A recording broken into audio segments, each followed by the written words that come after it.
Muy bien, pues vamos a Romanos 8. Ya hoy comenzamos con el capítulo 8 de la carta a los romanos. Ya empezamos la segunda mitad de la carta a los romanos. Bueno, estamos prácticamente a la mitad, justamente a la mitad de la carta a los romanos.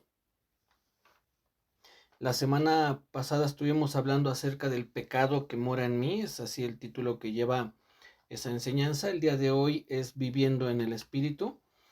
Y para tener en cuenta qué es lo que está hablando el apóstol Pablo, porque no podemos desconectar este pasaje del anterior y el anterior de uno antes, y así a su vez cada pasaje anterior, ni de los que vengan por delante. Para poder entender mejor cada pasaje tenemos que conocer un poquito de lo que está rodeando esa situación. Y entonces el apóstol Pablo recién nos está hablando acerca de esa lucha que hay entre el bien y el mal en nuestra vida.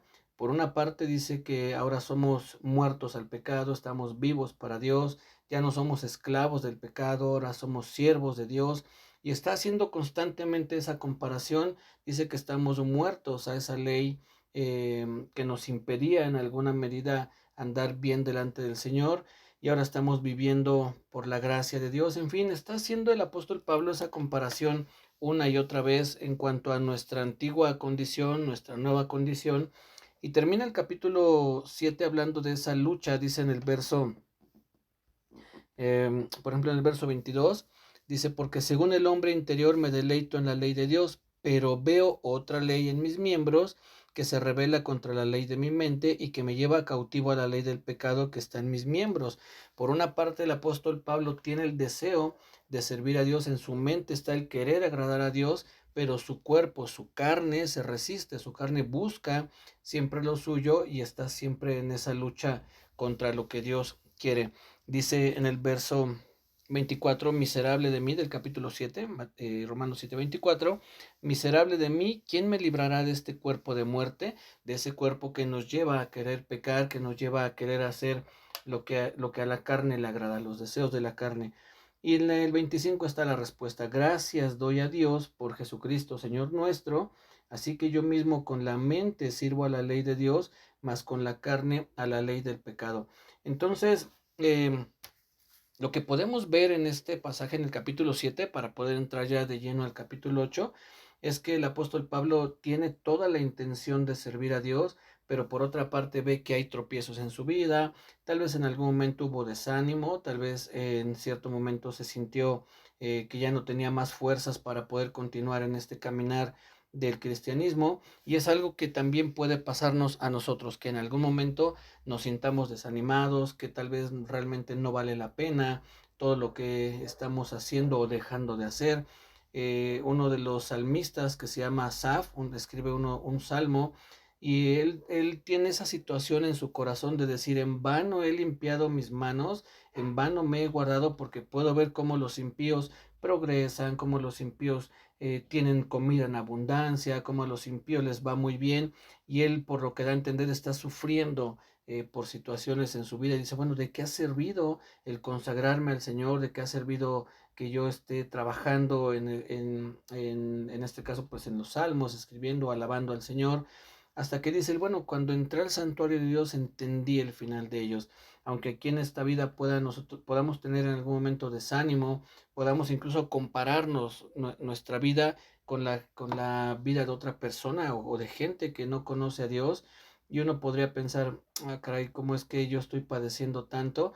Y esas personas que no conocen a Dios, incluso se burlan de Dios, parece que les va mejor que a nosotros, mucho mejor que a nosotros. Pero dice Asaf, el salmista: pero comprendí cuál es el final de ellos, es decir, hacia dónde van ellos y hacia dónde vamos nosotros. Entonces hay esa lucha en este caminar. Vamos a encontrar esos momentos de desánimo, esos momentos en los que vamos a querer tirar la toalla. ¿A causa de qué? Pues de ver también nuestra debilidad, de ver cómo nosotros en algún momento flaqueamos, cómo a veces no tenemos todo el ánimo, toda la fortaleza, todo lo que se necesita como para poder caminar en la senda que Dios ha trazado. Y entonces el apóstol Pablo en el capítulo 8 comienza diciendo: ahora pues ninguna condenación hay para los que están en Cristo Jesús. Es decir, a pesar de esos momentos de debilidad, no debemos sentirnos condenados. ya no hay condenación, ya el pecado, que era que lo que nos condenaba, el estar lejos o separados de Dios, ya no está presente, ese pecado ha sido quitado de en medio y ya no hay condenación. Esto quiere decir que aunque tengamos de repente algún tropiezo, ya no debemos sentirnos con esa condenación. Recordemos que parte de lo que escribe el apóstol Pablo aquí en la carta a los Romanos hace también una especie de juicio ficticio, que ya lo hemos mencionado varias veces, donde él menciona, ya lo apunté porque luego se me olvida, él menciona en este juicio ficticio a un pagano, a un moral y a un religioso. Y en el caso del religioso le dice, bueno, tú dices que sabes la ley, que conoces todo lo que se debe hacer, dice, pero tú no haces lo que la ley dice, solamente condenas a los otros. Eso sería alguien religioso, alguien que conoce la ley, que la tiene en su mente, pero no la obedece y sin embargo señala a otros por no obedecer la ley. Y pasa mucho que de repente, como en este caso, eso lo hacían mucho los fariseos, que ellos eran conocedores de la ley, pero no la vivían, pero sí condenaban a la gente, sí acusaban a los otros de no cumplir la ley cuando ellos mismos muchas veces no la cumplían. Incluso el Señor Jesús dice, cuando un fariseo te enseña algo, estoy parafraseando, pero él dice, cuando un fariseo te enseña algo, atienda a su enseñanza, pero no siga su ejemplo, porque él dice pero no hace. Es básicamente lo que el Señor Jesús habla acerca de los fariseos. Ellos enseñan muy bien, pero no viven lo que enseñan.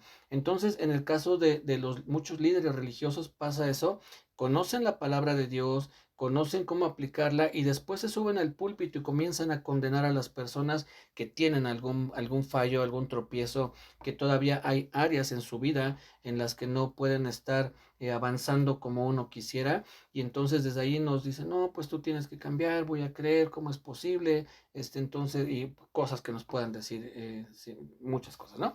Entonces, cuando uno sabe que ha habido un arrepentimiento en nuestra vida, que estamos luchando esa carne, esos deseos pecaminosos, entonces no debe haber condenación. Debemos de saber que aunque estemos en esa lucha y a veces tropecemos, pero que sea eso, un tropiezo y no una forma de vida, no hay una condenación para nosotros.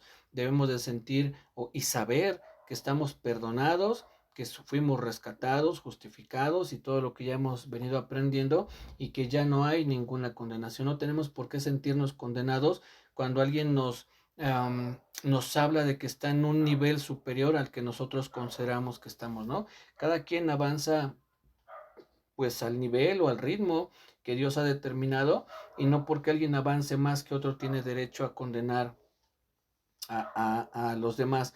Entonces, habrá alguien que haya avanzado más que esa persona y entonces él tendría, entre comillas lo digo, el derecho de juzgar a este otro. Y así podríamos ir hablando de gente que ha avanzado más en los caminos del Señor y entonces pueden juzgar a los que vienen atrás. No, de ninguna manera, no debe haber ninguna condenación ni de nosotros ni de otros. ¿A qué me refiero con de nosotros? Que a veces, como les digo, tropezamos, nos sentimos desanimados y nos condenamos. No, yo no sirvo para esto, seguramente Dios no me oye, seguramente su espíritu no está en mí, mejor me retiro y me voy a alejar de la iglesia y entonces nos condenamos nosotros mismos o permitimos que otros nos condenen. Pero miren lo que dice, hay algo que es aquí, una de las claves que vamos a ir viendo en cuanto a esto, dice, ahora pues ninguna condenación hay para los que están en Cristo. Ojo, esto es bien importante, porque hay gente que puede asistir a una iglesia, puede estar yendo a la iglesia durante años incluso, y llegan a conocer tanto la palabra que la utilizan para su beneficio, pero no de una manera correcta. Estas personas pueden vivir en un pecado, pueden estar en una práctica constante del pecado y decir, bueno, ninguna condenación hay para los que estamos en Cristo, porque eso es lo que dice la Biblia. Pero ¿qué es estar en Cristo? ¿Cómo podemos saber que esa persona está en Cristo? Bueno, si está en Cristo no tendría por qué estar viviendo en un pecado, no tendría por qué estar llevando a la práctica un pecado constante. Sin embargo, utilizan pasajes para justificarse y con el tiempo su conciencia se va cauterizando. Su conciencia ya no está tan suave, ya no está ¿cómo poder decir? Como a flor de piel, por decirlo así, que pueda estar sensible, esa es la palabra, ya no está tan sensible. Y entonces, ¿qué es lo que sucede? Que se endurece y cometen pecado tras pecado y dicen, bueno, pero no hay problema porque ninguna condenación hay para los que están en Cristo Jesús. Pero no, los que están en Cristo Jesús tienen una forma de vivir muy distinta a la práctica del pecado. No debemos de estar practicando el pecado. Entonces, uno debe tener esa paz dentro de uno cuando sabe uno que está en esa lucha constante de ir dejando el pecado atrás e ir avanzando hacia lo que Dios ha determinado para nosotros, que es sed pues perfectos como yo soy perfecto, dijo el Señor. Entonces tenemos que ir en pos de esa perfección. ¿Es un camino difícil? Sí, recordemos que vimos hace poco cuando el Señor dice que debemos andar, escoger, o andas por el camino angosto, entras por la puerta estrecha y caminas por el camino angosto, o entras por la puerta amplia y andas por el camino espacioso. Claramente el camino angosto es mucho más difícil de andar. Hace unos días cerraron aquí una de las calles por donde entramos a la casa y tuvimos que ir a rodear para poder llegar hasta aquí, hasta la casa.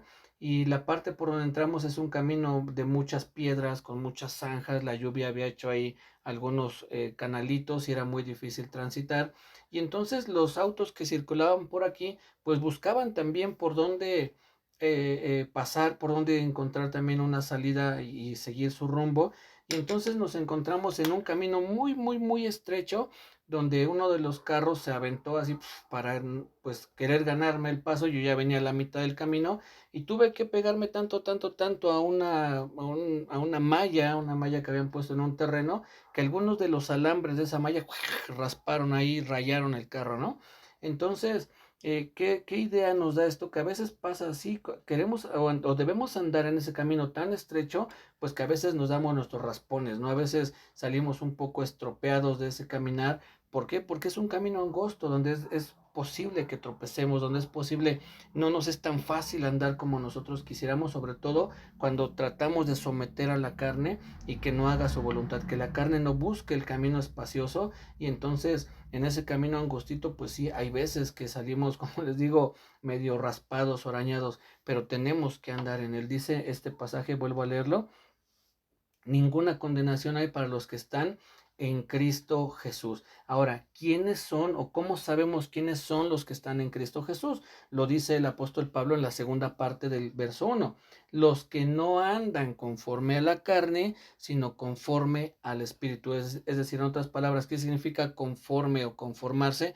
Tomar la forma. Los que no toman la forma de la carne o de los placeres de la carne, sino los que toman la forma del Espíritu, los que andan conforme o bajo las formas que el Espíritu Santo nos guía. Entonces, ahí es donde les digo, no hay ninguna condenación si tú andas con la forma del Espíritu Santo y no con la forma de la carne. ¿A qué se refiere con la carne? Miren, si me acompañan a Gálatas, por favor, Gálatas capítulo 5. Aquí vamos a ver cuál es la forma de la carne y cuál es la forma del espíritu. Pueden haber muchos otros pasajes, pero este nos puede ayudar muy bien para ver ese contraste entre lo que hace la carne y lo que produce el espíritu. En Gálatas capítulo 5, a partir del verso 16, fíjense cómo comienza esta porción. Digo pues, Gálatas 5:16, digo pues, andad en el espíritu. Es lo mismo que nos acaba de decir, ¿no? ¿Quiénes son los de Cristo Jesús, los que andan conforme al Espíritu, los que no andan conforme a la carne? Digo pues, andad en el Espíritu y no satisfagáis los deseos de la carne, porque el deseo de la carne es contra el Espíritu y el del Espíritu es contra la carne. ¿Qué es lo que desea el Espíritu Santo para nosotros? Que leamos la Biblia, que oremos, que asistamos a la iglesia, que ayudemos al prójimo, que nuestra vida vaya creciendo, que seamos mejores vecinos, mejores estudiantes, patrones, maestros, trabajadores, lo que cada uno desempeñe.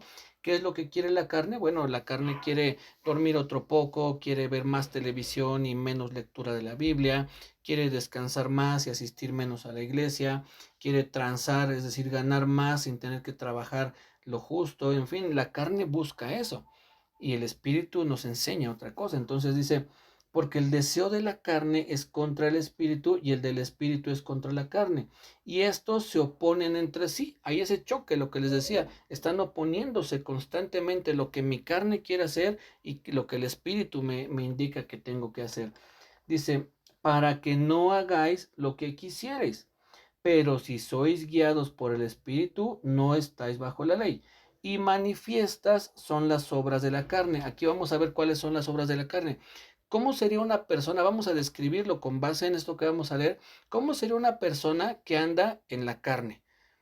Dice, los que no andan conforme a la carne. ¿Quiénes son los que andan conforme a la carne? Bueno, aquí dice, por ejemplo, los que andarían en adulterio. Estoy leyendo el verso 19 y manifiestas son las obras de la carne, que son adulterio, fornicación, inmundicia, lascivia, idolatría, hechicería, enemistades, pleitos, celos, iras, contiendas, disensiones, herejías, envidias, homicidios, borracheras, orgías y cosas semejantes a estas. Es decir, no es todo, esta es solamente una lista ilustrativa y no una lista exhaustiva de todo lo que la carne quiere.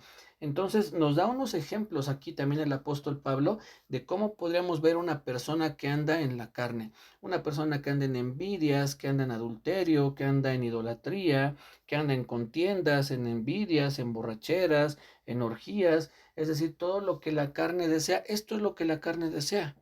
Las enemistades, el adulterio, la fornicación, todo lo que aquí menciona, eso es lo que la carne siempre va a buscar. Y cuando nosotros vemos a una persona que cumple alguna o varias de esas características, quiere decir que es una persona que anda en la carne y no en el espíritu. Y aunque asista a una iglesia, aunque sea una persona que tiene apariencia de cristiano, si tiene estas características en su vida, entonces anda en la carne y no en el espíritu. Por lo tanto, no es de Cristo, porque dice, ninguna condenación hay para los que están en Cristo Jesús. ¿Quiénes están en Cristo Jesús? Los que no andan conforme a la carne, sino conforme al espíritu. Ahora, ¿cómo podemos identificar a alguien que anda conforme al espíritu? Vean lo que dice después en el verso 22. Más el fruto del espíritu, es decir, aquellas evidencias de que el Espíritu Santo está en ti. Una evidencia de que el Espíritu Santo está en ti, mis hermanos, no es necesario, por ejemplo, que hables en lenguas, ¿no? Como de repente en algunos lugares se enseña, si estás lleno del Espíritu tienes que hablar en lenguas. Puede, vamos a pensar que sea una evidencia, pero creo yo que no es la evidencia que más le interesa a Dios. Puede haber gente que hable en lenguas o que incluso haga milagros, que haga señales, pero recordemos que hay gente a la que el Señor Jesús le dice, mejor dicho, estas personas le dicen al Señor Jesús, no en tu nombre echamos fuera demonios, hicimos muchos milagros, no recuerdo qué otra cosa menciona. ¿Y qué es lo que les contesta el Señor Jesús? Apártense de mí, nunca los conocí, hacedores de maldad. Aún que ellos mismos dicen, no hicimos milagros y profetizamos en tu nombre y en tu nombre echamos fuera demonios. ¿Y cuál es la respuesta del Señor? Nunca los conocí. Entonces, el hacer milagros no es necesariamente una evidencia de que realmente estás lleno del Espíritu Santo, pero la llenura del Espíritu Santo en la vida de una persona, más allá del poder milagroso que pudiera experimentar, porque bueno, milagros, lo digo entre comillas, lo pueden hacer hasta brujos, ¿no? Que según hacen milagros, o santos, o vírgenes, que según hacen milagros, pero se les atribuyen. Por eso es que la Iglesia Católica de repente canoniza a algunos hombres que estuvieron buscando de Dios porque se les atribuyen ciertos milagros. Y entonces, ¿qué es lo que sucede? Que dicen, bueno, él hizo un milagro, entonces vamos a canonizarlo o hacerlo santo, ¿no? Bueno, pero la llenura del Espíritu Santo se va a ver en lo siguiente, dice, más el fruto del Espíritu es amor, que tú seas una persona amorosa, que haya gozo en tu vida, que seas una persona de paz, no de pleitos, como lo vimos anterior en contiendas, pleitos, todo eso, paciencia. Yo creo que aquí muchos salimos ahí un poco raspados, como les decía, porque la paciencia es algo que nos hace mucha falta, pero es parte de ese fruto del Espíritu. La paciencia, la benignidad, ser benigno, tratar de no hacer el mal a otras personas. Y dice después bondad. La benignidad me va a llevar a no ser malo con una persona y la bondad me va a llevar a hacerle el bien a esa persona. Benignos, bondadoso, teniendo fe, mansedumbre, templanza o dominio propio, que es lo que significa la templanza. Todas esas deben ser características que una persona va a ir creciendo. No es que cada una de estas características tiene que estar ya al 100%, no, pero que vamos avanzando. Habrá quien sea más, no sé, por ejemplo, sea más paciente que benigno, ¿no? Por poner un ejemplo, o sea más benigno que paciente, o más bondadoso que amoroso, no sé, solamente estoy poniendo ejemplos, pero debemos de tratar de crecer de una manera que este fruto se vaya viendo en nuestra vida. Entonces podremos entender, podemos estar seguros que estamos en Cristo porque no andamos en la carne, sino conforme al Espíritu. No nos estamos haciendo al modo de la carne, sino al modo del Espíritu, ¿sí? Regresemos por favor a Romanos, Romanos capítulo 8. Dice, verso 1, igual dice, los que no andan conforme a la carne, sino conforme al Espíritu. Porque es que ahora nosotros, gracias a Dios, gracias a la obra del Señor Jesucristo, podemos andar en el Espíritu? Vean lo que dice el verso 2. Porque la ley del Espíritu de vida en Cristo Jesús me ha librado de la ley del pecado y de la muerte. Creo que una mejor forma de entender esta palabra que aquí dice ley sería poder. La ley también es como un poder, como una autoridad, como un derecho, es decir, se puede ¿cómo se traducir de diferentes formas, ¿no? Pero creo que una manera más adecuada deberíamos entenderla así, porque el poder del Espíritu de vida en Cristo Jesús me ha librado del poder del pecado y de la muerte. Vuelvo a leerlo, porque el poder del Espíritu de vida en Cristo Jesús me ha librado del poder del pecado y de la muerte. Hay un poder que está actuando en nosotros, que nos ha librado de ese poder que también tenía tanto el pecado como la muerte en nuestra vida. Entonces, ¿por qué es que hoy podemos andar en el Espíritu? ¿Por qué debemos tener la seguridad que podemos andar en el Espíritu y no en la carne? Porque el poder del Espíritu Santo está actuando en nosotros. Insisto, no necesariamente en milagros y prodigios y señales. Lo primero que tiene que haber en mi vida es una transformación. En algún momento les di esta frase que decía que la salvación es por fe, y esa fe está expresada en una vida transformada. De poco me serviría a mí hacer milagros y señales y prodigios y levantar muertos o no sé qué, pero mi vida no es transformada, sigo siendo un pecador, un mentiroso, no sé, un idólatra o cosas que podamos mencionar. Sin embargo, puedo no hacer un solo milagro, puede ser que nunca haga yo un milagro, pero si el Espíritu Santo está transformando mi vida, soy un hijo de Dios. Fíjense que el Señor Jesús, cuando habla de Juan el Bautista, dice que no ha nacido otro como él. Dice, no hay otro hombre nacido de mujer como Juan el Bautista. Y la Biblia dice que Juan el Bautista fue lleno del Espíritu Santo estando en el vientre de su madre. Literalmente Juan el Bautista fue lleno del Espíritu Santo en el vientre de su madre. ¿Y saben qué dice la Biblia de Juan el Bautista? Que no hizo ni una señal. Juan el Bautista no hizo ni una señal, lo dice la Biblia. Aunque Juan no hizo señal, ni una sola señal hizo Juan el Bautista, y fue aquel que preparó el camino para que el Señor comenzara su ministerio. Entonces, ¿creen ustedes que Juan el Bautista fue salvo? Pues sí, definitivamente creo que sí. Y estaba lleno del Espíritu Santo también. Y no hizo ningún milagro. Entonces quiere decir que no son necesarios los milagros para que sepas que estás lleno del Espíritu Santo. No es necesario que hables en lenguas para que sepas que estás lleno del Espíritu Santo. Tú vas a saber que estás lleno del Espíritu Santo cuando tú mismo estás viendo que tu vida está siendo transformada. Y entonces aplica lo que dice más adelante en el verso 16, cuando dice, el Espíritu mismo da testimonio a nuestro espíritu de que somos hijos de Dios. La presencia del Espíritu Santo en tu vida va a dar testimonio. Tú mismo vas a saber que eres hijo de Dios cuando veas tu vida transformada. Pero si tú crees que estás lleno del Espíritu Santo porque un día hablaste en lenguas, o porque un día oraste por alguien y se sanó, porque un día oraste y se levantó de la silla de ruedas en la que estaba, pero fuera de la iglesia sigues siendo idólatra o adúltero, fornicario o alguna de las cosas que leímos, bueno, deberíamos de ponernos a pensar porque tal vez no estemos llenos del Espíritu Santo como creemos.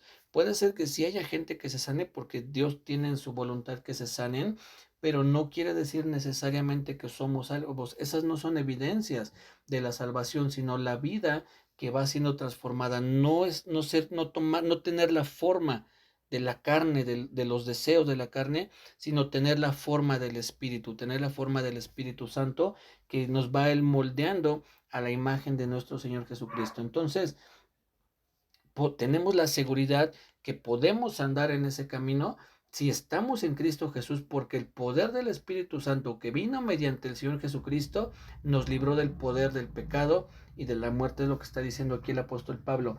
Verso 3, el verso 3 y el 4 lo voy a leer aquí en esta versión y luego se los voy a leer en una versión que es de la Nueva Traducción Viviente.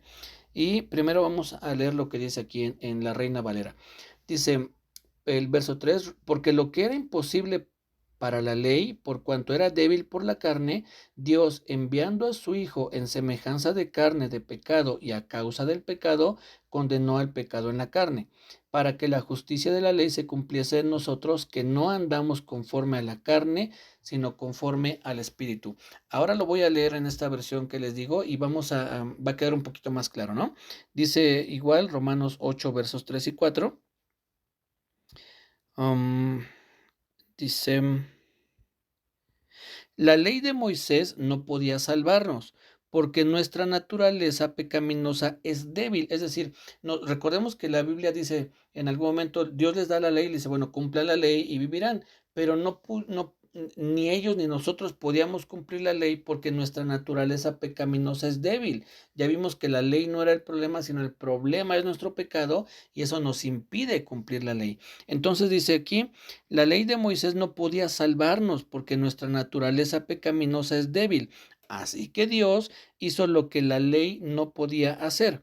Él envió a su propio Hijo en un cuerpo como el que nosotros los pecadores tenemos, y en ese cuerpo, mediante la entrega de su Hijo como sacrificio por nuestros pecados, Dios declaró el fin del dominio que el pecado tenía sobre nosotros. Gracias a la obra que hizo el Señor Jesucristo, es que Dios declaró el fin por concluido, por terminado, por anulado, por abrogado, como queramos decirle, ese dominio que el pecado tenía sobre nosotros. Verso 4, lo hizo para que se cumpliera totalmente la exigencia justa de la ley a favor de nosotros, que ya no seguimos a nuestra naturaleza pecaminosa, sino que seguimos al Espíritu. ¿Qué quiere decir todo esto? Bueno, que como Dios se dio cuenta, él vio, es decir, no es que él no lo haya notado, sino que Dios sabía que no podíamos cumplir. Él esperó el momento propicio, el momento adecuado para enviar a su Hijo a que él cumpla la ley, a que él fuera quien derrotara al pecado en su vida, en su cuerpo, y entonces cuando él muere en la cruz y muere en santidad, en perfección, sin pecado, él cumple completamente la ley de Dios. Y cuando nosotros creemos en la obra del Señor Jesús, nos arrepentimos de nuestros pecados, entonces esa vida que el Señor Jesús tuvo aquí en la tierra es como si se nos imputara a nosotros, como si nosotros hubiéramos vivido esa vida perfecta, como si no hubiéramos cometido nunca un pecado, como si nunca hubiéramos transgredido la ley de Dios o ofendido a Dios. Por eso dice el verso 4, para que la justicia de la ley se cumpliese en nosotros. Es decir, lo que hizo el Señor Jesús se nos cargó a nuestra cuenta.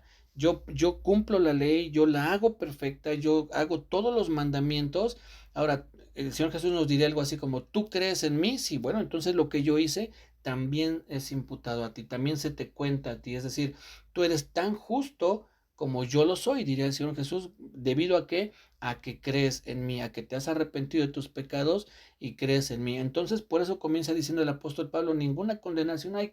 ¿De qué se te puede acusar si el Señor Jesús ya pagó por todos tus pecados? Ya no hay pecado que tú debas, pero, como dice, ninguna condenación hay para los que están en Cristo.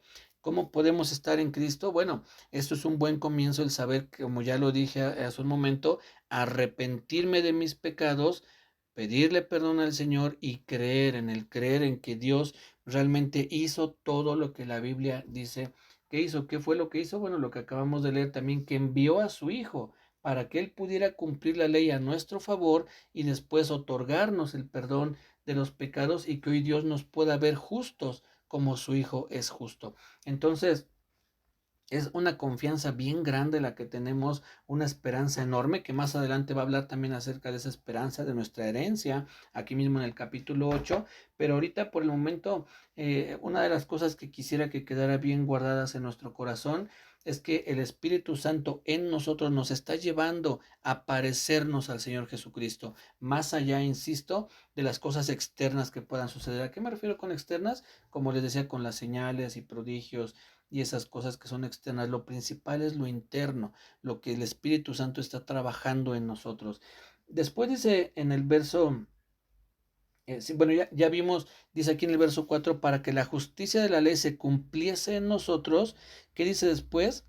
Que no andamos conforme a la carne, sino conforme al Espíritu. Esa es una evidencia, andar conforme al Espíritu.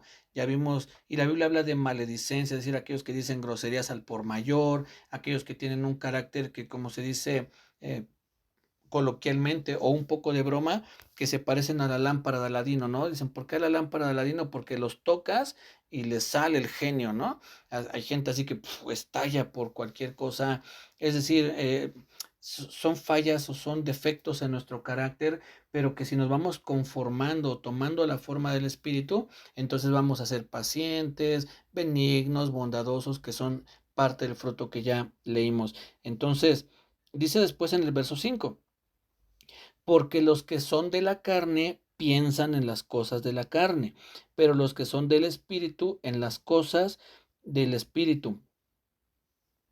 Porque el ocuparse de la carne es muerte, pero el ocuparse del Espíritu es vida y paz.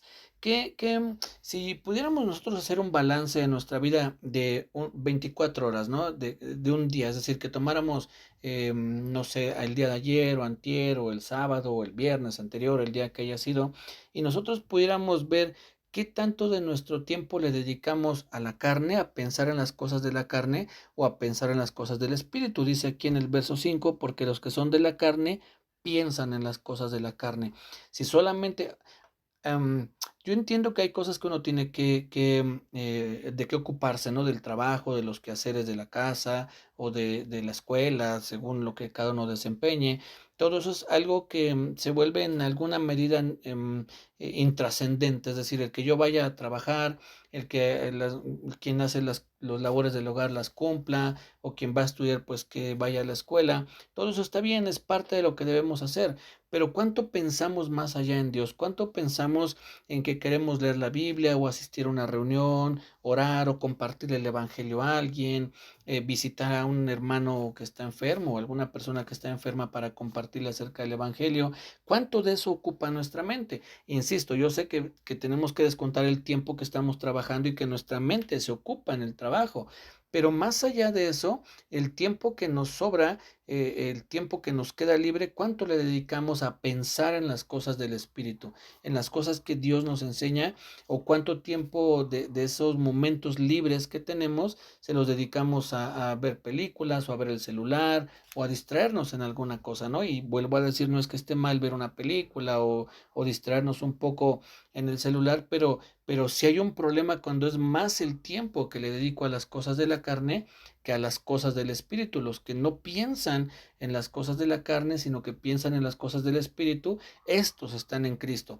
Por el contrario, los que piensan más en las cosas de la carne y menos en las del Espíritu, entonces no están en Cristo. Y dice después el apóstol Pablo, porque el ocuparse de la carne es muerte. Dice en el verso 6, pero el ocuparse del Espíritu es vida y paz. Recientemente estaba leyendo el libro de Crónicas, y de verdad es bien, pues es triste, ¿no? Como el pueblo de Dios tenía esa, pues como esa, ¿cómo puedo decir? Ese favor de Dios con ellos, y cómo Dios les enviaba profetas y los perdonaba una y otra vez y volvía a hablarles y volvía a enviarles profetas para que ellos regresaran a Dios, y el pueblo de Dios volvía a él, se arrepentían y Dios los bendecía, los prosperaba, el reino crecía, reconstruían su ciudad, y al poco tiempo se volvían a olvidar de Dios y volvían a destruirlos. Llegaban enemigos, los saqueaban, los destruían, y nuevamente empezaba el proceso y ellos se arrepentían, Dios los perdonaba, reconstruían sus ciudades, volvían a crecer y se volvían a olvidar de Dios. Entonces, algo que a mí me daba tristeza es decir, bueno, ¿cómo es que conociendo o viendo lo que Dios hacía por ellos, tan fácil lo olvidaban? Pero al mismo tiempo me veía reflejado también ahí, no, ahorita lo comento por lo que dice al final, el ocuparse del Espíritu es vida y paz, y digo, caray, ¿cómo es que si yo he visto que cuando me ocupo en las cosas del Espíritu, puedo ver que mi vida en general fluye mejor, las cosas en el trabajo, en el hogar, en las diferentes actividades, pero conforme me empiezo a alejar del Espíritu, entonces las cosas se empiezan a desacomodar. Y entonces me parezco, ¿no?, a los israelitas, olvidándome en alguna medida de Dios hasta que las cosas se me desacomodan y regreso entonces a buscar del Señor. Y mis hermanos, algo con lo que ya quiero terminar porque ya falta poquito para que concluya la reunión, es que nos ocupemos en las cosas del Espíritu, busquemos a Dios, leamos la Biblia, más allá de las cosas materiales que Dios pueda darnos.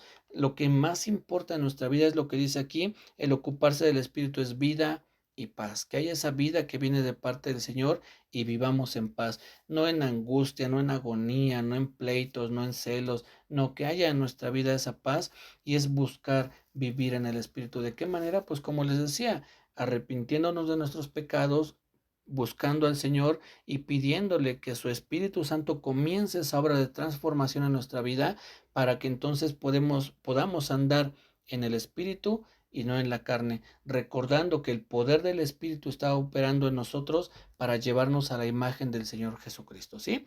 Cuídense mucho, que Dios les bendiga, nos saludamos el jueves, si Dios nos lo permite, y la próxima semana continuamos estudiando este capítulo, ¿sí? Que tengan buenas noches, que descansen.